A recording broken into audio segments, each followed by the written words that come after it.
Hey guys, ಹೆಣ್ಣು ಸಂಸಾರದ ಕಣ್ಣು. ಎಷ್ಟು ಜನ ಈ ಮಾತನ್ನು ಒಪ್ತೀರಾ ನನಗೆ ಕಮೆಂಟ್ ಮಾಡಿ ಆಯಿತಾ.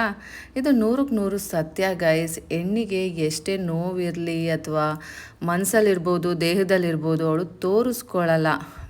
ಅಂದರೆ ಅದನ್ನೆಲ್ಲ ವ್ಯಕ್ತಪಡಿಸೋದಿಲ್ಲ. ಅದೇನೇ ಇದ್ದರೂ ನನಗೇ ಇರಲಿ, ನನ್ನ ಅಕ್ಕಪಕ್ಕ ಇರೋರು ಚೆನ್ನಾಗಿರಲಿ ಅಂದ್ಬಿಟ್ಟು ಅವಳು ಶಕ್ತಿ ಮೀರಿ ಪ್ರಯತ್ನ ಪಟ್ಟು ಅವಳ ಕೈಲಾಗಿದ್ದನ್ನು ಮಾಡ್ತಾಳೆ.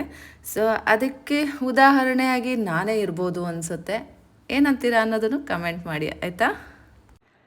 ಟೈಮ್ ನೋಡಿದ್ರಿ ಅಲ್ಲ, 6:50.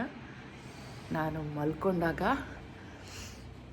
ಬೆಳಗಿನ ಜಾವನೇ 3 ಗಂಟೆ ಸಮಥಿಂಗ್ ಆಗಿತ್ತು. ಹತ್ತಿರ 3:15, 3:15.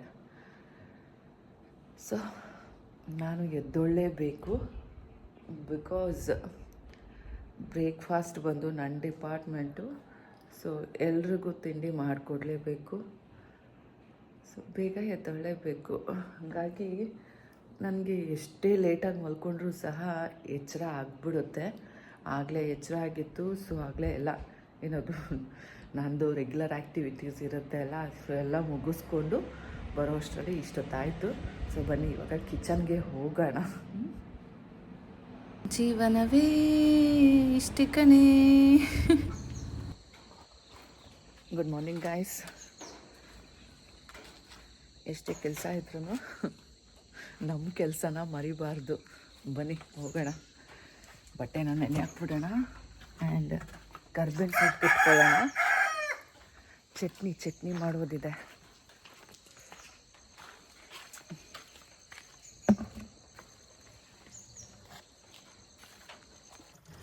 ಬರೀ ಇದೇ ಆಯಿತು. ಬಟ್ಟೆ ಹೋಗು ಬಾ ತಿನ್ನು ಮಲ್ಗು ಅಲ್ವಾ ಗೈಸ್. ಮತ್ತೇನಿದೆ ಗೈಸ್ ನಮ್ಗಳ ಲೈಫಲ್ಲಿ? ಯಾಕೆ ಬದುಕಿರಬೇಕು? ಏನು ಮಾಡಬೇಕು ಒಂದು ಗೊತ್ತಾಗಲ್ಲ ಗೈಸ್. ಎಲ್ಲರೂ ನಮ್ಮ ಹಾಗೆ ಇರ್ತಾರಾ ಅಥವಾ ಇಲ್ವಾ? ದೊಡ್ಡ ಕ್ವಶ್ಚನ್ ಮಾರ್ಕ್ ಗೈಸ್. ಏನು ಗೊತ್ತಾ, ನನ್ನ ಸ್ಲಿಪ್ಪರ್ ಡಮ್ಮಂತು. ಬನ್ನಿ ತೋರಿಸ್ತೀನಿ. ಕರ್ಬೇವಿನ ಸೊಪ್ಪು ಕಿತ್ಕೊಂಡು ಬಂದೆ ಅಲ್ಲ, ಅಲ್ಲಿ ಬರುವಾಗ ಅಲ್ಲಿ ಇಳಿದೆ.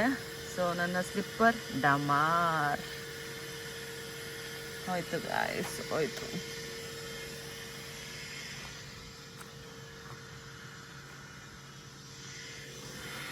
ನೀರು ಆನ್ ಮಾಡಿದ್ದೀನಿ. ಇವತ್ತು ನನ್ನ ಗಂಡನ ಬರ್ಡೇ. ಪ್ರತಿ ವರ್ಷ ಇಷ್ಟು ವರ್ಷ ತುಂಬಾ ಎಕ್ಸೈಟ್ಮೆಂಟಲ್ಲಿ ಏನೇನೆಲ್ಲ ಮಾಡ್ತಾಯಿದ್ದೆ. ಬಟ್ ಈ ಸಲ ಏನೂ ಮಾಡ್ತಾಯಿಲ್ಲ. ಬಟ್ 12 o'clock ವಿಶ್ ಮಾಡಿದೆ. ಸೊ ಇದು ಬಿಟ್ಟರೆ ಮತ್ತಿನ್ನೇನೂ ಇಲ್ಲ ಗೈಸ್. ಮತ್ತಿನ್ನೇನೂ ಇಲ್ಲ, ಸಾಕು.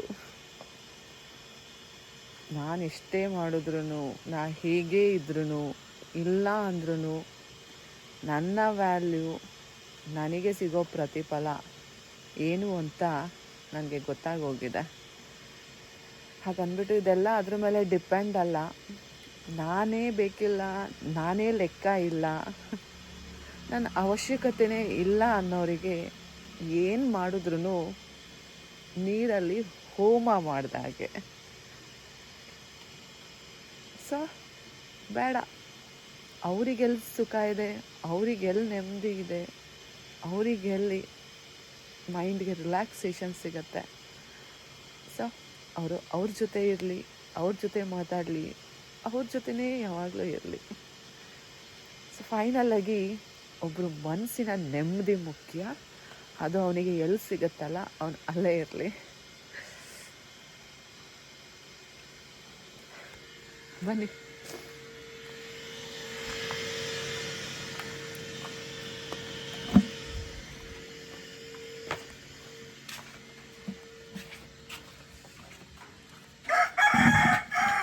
Good morning.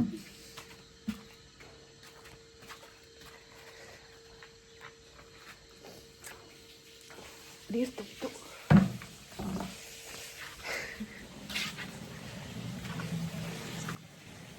ಒಬ್ಬ ವ್ಯಕ್ತಿಗೆ ಕೆಲಸ ಮತ್ತು ಜವಾಬ್ದಾರಿ ಅನ್ನೋದು ಎಷ್ಟು ಪ್ರಾಮುಖ್ಯತೆ ಅನ್ನೋದು ಇಲ್ಲೇ ಗೊತ್ತಾಗುತ್ತೆ ನೋಡಿ. ಇನ್ನು ಸ್ವಲ್ಪ ಹೊತ್ತು ಬಿಟ್ಟಿದ್ರೆ ನಾನು ಅಳಕ್ಕೆ ಸ್ಟಾರ್ಟ್ ಆಗಿತ್ತು. ನನ್ನ ಕಣ್ಣಲ್ಲೆಲ್ಲ ನೀರು ತುಂಬೋಗಿತ್ತು. ಇನ್ನೊಂದು ನಿಮಿಷ ಹಾಗೆ ದೃಷ್ಟಿ ಇಟ್ಕೊಂಡು ನೋಡಿದರೂ ಸಹ ನನ್ನ ಕಣ್ಣಲ್ಲಿ ಗಳಗಳ ಅಂತ ನೀರು ಬಂದುಬಿಟ್ಟಿರೋದು. ಅಷ್ಟರಲ್ಲಿ ವಾಟರ್ ಟ್ಯಾಂಕ್ ಓವರ್ಫ್ಲೋ ಆಗೋಯ್ತು. ಸೊ ನೀರು ತುಂಬಿತು ಅಂದ್ಬಿಟ್ಟು ರನ್ ಮಾಡ್ಕೊಂಡು ಬಂದೆ ಅಲ್ಲ, ನನ್ನ ನೋವೆಲ್ಲ ಮರ್ತೇ ಹೋಯಿತು. ನಿಮಗೆ ಗೊತ್ತಲ್ಲ, ನೋಡಿದ್ರಿ ಅಲ್ಲ. ಸೊ ಹೀಗೆ ಜವಾಬ್ದಾರಿ ಅನ್ನೋದು ಎಲ್ಲನೂ ಮರೆಸುತ್ತೆ ಗೈಸ್. ಇನ್ನೊಂದೇನು ಗೊತ್ತಾ ಗೈಸ್, ನನ್ನ ಗಂಡಂಗೆ ಆ ದೇವರು ಆರೋಗ್ಯ ಕೊಟ್ಟು, ಸುಖ ನೆಮ್ಮದಿ ಕೊಟ್ಟು, ಶಾಂತಿ ಕೊಟ್ಟು ಕಾಪಾಡಲಿ. ಸೊ ಅವನು ಯಾವಾಗಲೂ ನಗ್ನಗ್ತಾ ಇರಲಿ. ಅವನು ಮಾಡೋ ಪ್ರತಿಯೊಂದು ಕೆಲಸದಲ್ಲೂ ಸಕ್ಸಸ್ ಸಿಗಲಿ. ಅವನು ಯಾವಾಗಲೂ ಸಹ ಕಂಗೊಳಿಸ್ತಾನೆ ಇರಬೇಕು, ಫುಲ್ ಬ್ರೈಟಾಗಿರಬೇಕು, ಚೆಂದ ಇರಲಿ ಅವನ ಲೈಫಲ್ಲಿ. ಅಷ್ಟು ಮಾತ್ರ ನಾನು ಆಶಿಸ್ತೀನಿ. ನಗ್ನಗ್ತಾ ಲೈಫ್ ಟೈಮ್ 100 ವರ್ಷ ಬೇಡ, 120 ಇಯರ್ಸ್ ತುಂಬಾ ಚೆನ್ನಾಗಿರಲಿ ಅಲ್ವಾ ಗೈಸ್? ಏನಂತೀರಾ? ಬನ್ನಿ ಹೋಗೋಣ. ಲಾಸ್ಟ್ ಇಯರ್ ಸಹ ನನ್ನ ಹಸ್ಬೆಂಡ್ ಬರ್ಡೇನ ಗ್ರ್ಯಾಂಡಾಗಿ ಮಾಡಬೇಕು, ಮನಸ್ಫೂರ್ತಿಯಾಗಿ ಮಾಡಬೇಕು ಅಂತ ಅಂದ್ಕೊಂಡು, ಎಷ್ಟೇ ನೋವಿದ್ರೂ ಸಹ ಅದೆಲ್ಲ ಮರೆತು ಅವ್ನ ಬರ್ಡೇ ಸೆಲೆಬ್ರೇಷನ್ ಮಾಡಬೇಕು ಅಂದ್ಕೊಂಡು 5 kg ಕೇಕ್ನ ಆರ್ಡರ್ ಮಾಡಿದ್ದೆ. ಸೊ ಅದು ಲಿವಿನ್ ವೇವ್ಸ್ ನಮ್ಮ ರೆಸಾರ್ಟಿಂದು ಲೋಗೋ ಹಾಕಿಸಿ, ಅದರಲ್ಲಿ ಪ್ರಶಾಂತ್ ನನ್ನ ಗಂಡಂದು ಫೋಟೋ ಹಾಕಿ ಎಲ್ಲನೂ ಮಾಡ್ಕೊಂಡು ಹೋಗಿದ್ದೆ. ಬಟ್ ಹೋದ ವರ್ಷ ಸಹ ತುಂಬಾ ನಿರಾಸೆ ಆಗಿತ್ತು ಆ್ಯಂಡ್ ತುಂಬಾ ನೋವಾಗಿತ್ತು. ನಾವು ಎಷ್ಟೇ ಮಾಡಿದ್ರೂ ಅದು ವೇಸ್ಟ್ ಅನ್ನೋ ಥರ ನನಗೆ ಫೀಲ್ ಆಗಿತ್ತು. ಬಟ್ ಅದು ಆವಾಗಲೇ ಮರ್ತು ಬಿಟ್ಟಿದ್ದೆ. ಬಟ್ ಈ ವರ್ಷ ಈ ರೀತಿ ಆಗುತ್ತೆ ಅಂತ ನಿಜಕ್ಕೂ ಗೊತ್ತಿರಲಿಲ್ಲ.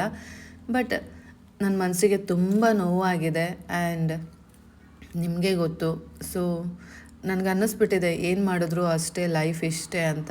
ಸೊ ಅದಕ್ಕೇ ಯಾವುದಕ್ಕೂ ತಲೆ ಕೆಡಿಸ್ಕೊಡೋದು ಬೇಡ, ನನ್ನ ಪಾಡಿಗೆ ನಾನು ಇರೋಣ ಅಂತ ಅಂದ್ಕೊಂಡು ಈ ವರ್ಷ ಅವ್ನಿಗೆ ಎಲ್ಲಿ ನೆಮ್ಮದಿ ಇದೆ ಅಲ್ಲೇ ಇರಲಿ, ಅವ್ನಿಗೇನು ಖುಷಿ ಇದೆ ಅದೇ ಮಾಡ್ಕೊಳ್ಳಿ. ಸೊ ಯಾವುದಕ್ಕೂ ಫೋರ್ಸ್ ಮಾಡೋದು ಬೇಡ, ಏನೂ ಮಾಡೋದು ಬೇಡ ಅಂದ್ಕೊಂಡು ಸುಮ್ಮನೆ ಆಗಿಬಿಟ್ಟಿದ್ದೀನಿ.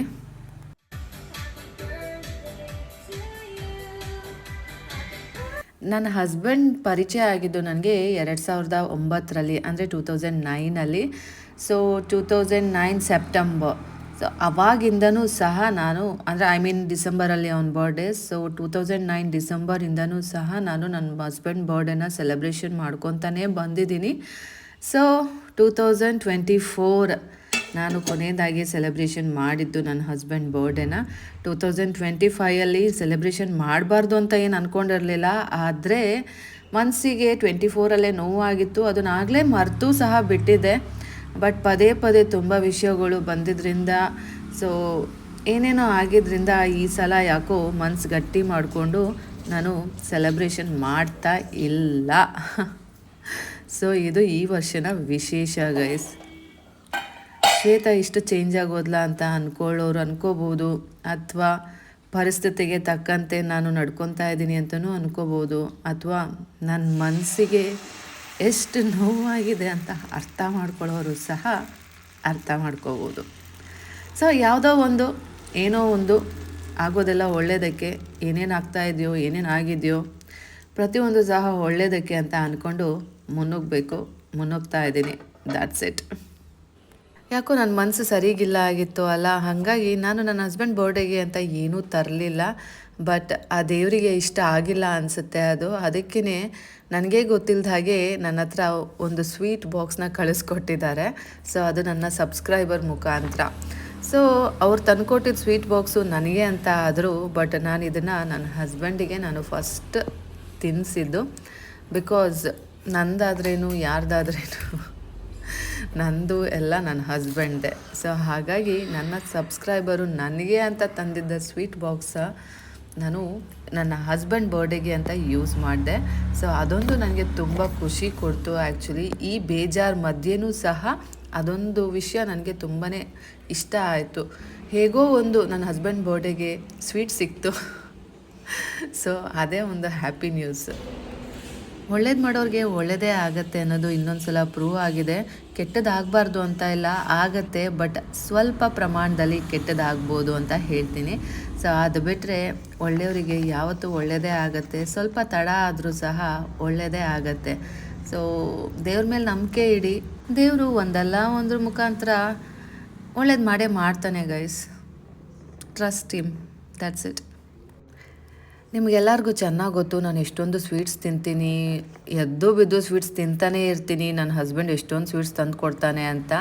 ಆದರೂ ಸಹ ನಾನು ಅವ್ನ ಬರ್ಡೇಗೆ ಏನೂ ಮಾಡಿಲ್ವಲ್ಲ ಅನ್ನೋದು ಕೊರಗಿದ್ದೇ ಇತ್ತು. ಬಟ್ ಗಟ್ಟಿ ಮನ್ಸು ಮಾಡಿಕೊಂಡು ಮಾಡಬಾರ್ದು ಅಂತಲೂ ಇತ್ತು.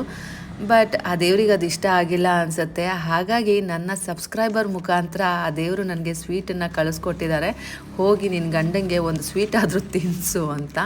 ಸೊ ಅದಕ್ಕೆ ನಾನು ಸಬ್ಸ್ಕ್ರೈಬರ್ಗೂ ಥ್ಯಾಂಕ್ಸ್ ಹೇಳ್ತೀನಿ, ಹಾಗೆಯೇ ದೇವ್ರಿಗೂ ಸಹ ಮನಸ್ಫೂರ್ತಿಯಾಗಿ ಥ್ಯಾಂಕ್ಸ್ನ ಹೇಳ್ತೀನಿ.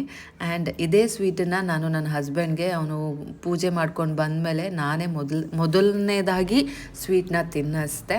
ಸೊ ಅದು ಒಂದು ಖುಷಿಯ ವಿಷಯನೇ ಆ್ಯಕ್ಚುಲಿ. ಏನೂ ಮಾಡಬಾರ್ದು ಅಂದ್ಕೊಂಡವ್ರಿಗೆ ಅಟ್ಲೀಸ್ಟ್ ಸ್ವೀಟ್ನಾರು ತಿನ್ಸಿದ್ನಲ್ಲ ಅನ್ನೋ ಸಮಾಧಾನ ನನಗೂ ಇದೆ. ಹಾಗೆ ನನ್ನ ಹಸ್ಬೆಂಡ್ಗೂ ಸಹ ಮೇ ಬಿ ಏನೋ ಒಂದು ರೀತಿ ಸಮಾಧಾನ ಆಗಿರುತ್ತೆ, ಇವಳು ಏನು ಮಾಡಲ್ವೇನೋ ಅಥವಾ ಏನು ಮಾಡ್ತಾ ಇಲ್ವೇನೋ ಅಂತ ಅಂದ್ಕೊಳ್ಳೋ ಟೈಮಲ್ಲಿ ಅಟ್ಲೀಸ್ಟ್ ಒಂದು ವಿಶ್ ಮಾಡಿ ಸ್ವೀಟ್ ಆದರೂ ತಿನ್ಸಿದ್ಲಲ್ಲಪ್ಪ ನನ್ನ ಹೆಂಡತಿ ಅಂತ ಎಲ್ಲೋ ಒಂದು ಕಾರ್ನರಲ್ಲಿ ಅವನಿಗೂ ಸಮಾಧಾನ ಆಗಿರುತ್ತೆ ಅಲ್ವಾ ಗೈಸ್. ಅವ್ನ ಬರ್ಡೇನ ಸೆಲೆಬ್ರೇಟ್ ಮಾಡಬಾರ್ದು, ಹಾಗೆಯೇ ನನ್ನ ಪ್ರೀತಿನ ಅದೆಲ್ಲ ವ್ಯಕ್ತ ಮಾಡಬಾರ್ದು ಅಂತ ಅಂದ್ಕೊಂಡ್ರೂ ಸಹ ಗೊತ್ತಿದ್ದೋ ಗೊತ್ತಿಲ್ದನೇ ನಾನೇ ಅವನಿಗೆ ಫಸ್ಟ್ ಸ್ವೀಟ್ ತಿನ್ನಿಸಿದ್ದೀನಿ ಅವನ ಬರ್ಡೇ ದಿನ. ಸೊ ಇದೊಂದು ಖುಷಿ ವಿಷಯನೇ. ಸೊ ಈ ಖುಷಿ ವಿಷಯಕ್ಕೆ ಕಾರಣರಾದವರು ನನ್ನ ಫ್ರೆಂಡ್ ಸಬ್ಸ್ಕ್ರೈಬರ್ ಶ್ವೇತಾರವರು. ಸೊ ಅವ್ರಿಗೆ ಮತ್ತೊಮ್ಮೆ ಮಗದೊಮ್ಮೆ ತುಂಬ ತುಂಬ ತುಂಬ ತುಂಬ ಥ್ಯಾಂಕ್ಸ್. ಸೊ ಇಷ್ಟೆಲ್ಲ ಆಯಿತು. ಮತ್ತೆ ಅಥ ಪ್ರಕಾರ ರೆಸಾರ್ಟಿಗೆ ಬಂದೆ. ಕೆಲಸಗಳಿತ್ತು, ಸಾಮಾನು ತರೋದಿತ್ತು, ಆ್ಯಂಡ್ ಕ್ರೌಡ್ ಜಾಸ್ತಿ ಅಲ್ಲ, ಹಾಗಾಗಿ ಸೊ ಗೋಬಿ ಮಾಡಿಸ್ಕೊಂಡು ತಿಂತಾ ಇದ್ದೀನಿ ಅಪರೂಪಕ್ಕೆ. ನಾನು ಯಾವತ್ತೂ ನನಗೆ ಅಂತ ಏನೂ ಮಾಡಿಸ್ಕೊಂಡವಳಲ್ಲ, ಆದರೂ ಸಹ ಯಾಕೋ ಇವತ್ತು ತಿನ್ನಬೇಕು ಅಂತ ಅನಿಸಿ ನಾನು ಗೋಬಿ ಮಂಚೂರಿನ ಮಾಡಿಸ್ಕೊಂಡು ತಿಂತಾ ಇದ್ದೀನಿ. ನಿಮಗೆ ನಾನು ಇನ್ನೊಂದು ವಿಷಯ ಹೇಳಲಿಲ್ಲ ಅಲ್ಲ, ಇವತ್ತು ನನ್ನ ಹಸ್ಬೆಂಡ್ ಬರ್ಡೇ. ಆ್ಯಂಡ್ ಪ್ರತಿ ವರ್ಷವೂ ನನ್ನ ಹಸ್ಬೆಂಡ್ ಬರ್ಡೇ ದಿನ ಗ್ರ್ಯಾಂಡಾಗೆ ಸೆಲೆಬ್ರೇಷನ್ ಆಗುತ್ತೆ. ನಾವು ಸೆಲೆಬ್ರೇಷನ್ ಮಾಡ್ತೀವಿ, ಹಾಗೇನೆ ಅವನು ಲೈಕ್ ರಿಟರ್ನ್ ಗಿಫ್ಟ್ ಅನ್ನೋ ಥರ ಏನದು ದೊಡ್ಡದಾಗಿ ಪಾರ್ಟಿನ ಕೊಡಿಸ್ತಾನೆ. ಅವ್ರಿಗೆ ಇವ್ರಿಗೆ ಅಂತ ಪಾರ್ಟಿ ಕೊಡ್ಸಲ್ಲ, ಅಲ್ಲಿ ಯಾರ್ಯಾರು ಇರ್ತಾರೆ ಎಲ್ರಿಗೂ ಕೊಡಿಸ್ತಾನೆ. ಹಾಗೆ ಅವನಿಗೆ ಯಾರು ಬೇಕಲ್ಲ ಅಂತವ್ರಿಗೆಲ್ಲಾರ್ನೂ ಕರೆದ್ಬಿಟ್ಟು ಪಾರ್ಟಿ ಕೊಡಿಸ್ತಾನೆ ಅವನು. ಈ ಸಲ ಸಹ ಅರೇಂಜ್ ಮಾಡಿದಾನೆ, ಬಟ್ ಇದು ಯಾವುದು ನನ್ನ ಜೊತೆ ಡಿಸ್ಕಷನ್ಸ್ ಆಗಿಲ್ಲ. ಬಟ್ ಅಲ್ಲಿ ಇಲ್ಲಿ ಆಚೆ ಈಚೆ ನನಗೆ ವಿಷಯಗಳು ಕಿವಿಗೆ ಬಂದಿತ್ತು ಅಂಡ್ ಗೊತ್ತಾಗ್ತಾ ಇತ್ತು. ಬಟ್ ಆದ್ರೂ ಸಹ ನಾನು ಯಾವ್ದು ಡೈರೆಕ್ಟ್ ಆಗಿ ಕೇಳಿರ್ಲಿಲ್ಲ, ಯಾಕೆಂದ್ರೆ ಅವನೇ ನನ್ನ ಜೊತೆ ಡಿಸ್ಕಷನ್ಸ್ ಮಾಡಿಲ್ಲ. ನಾನ್ ಯಾಕೆ ಎಲ್ಲ ಕೆತ್ತಿ ಕೇಳ್ಬೇಕು ಅನ್ನೋದು ನನ್ನ ಮೈಂಡ್ ಸೆಟ್. ಅಂಡ್ ನನ್ನ ಸ್ವಾಭಿಮಾನಕ್ಕೆ ಧಕ್ಕೆನ ನಾನು ಪಡಿಸ್ಕೊಳಲ್ಲ. ನಾನು ಸ್ಟ್ರಾಂಗ್ ಆಗಿರೋಕೆ ಟ್ರೈ ಮಾಡ್ತೀನಿ ಯಾವಾಗ್ಲೂನು. ಯಾವ್ದ್ರ ಬಗ್ಗೆನೂ ಕೊರ್ಗಕ್ಕೂ ಹೋಗೋದಿಲ್ಲ. ಸೊ ಹೀಗಿರುವಾಗ ನಾನು ಯಾಕೆ ಕೇಳ್ಬೇಕು ಅನ್ಕೊಂಡು ಸುಮ್ಮನಾದೆ.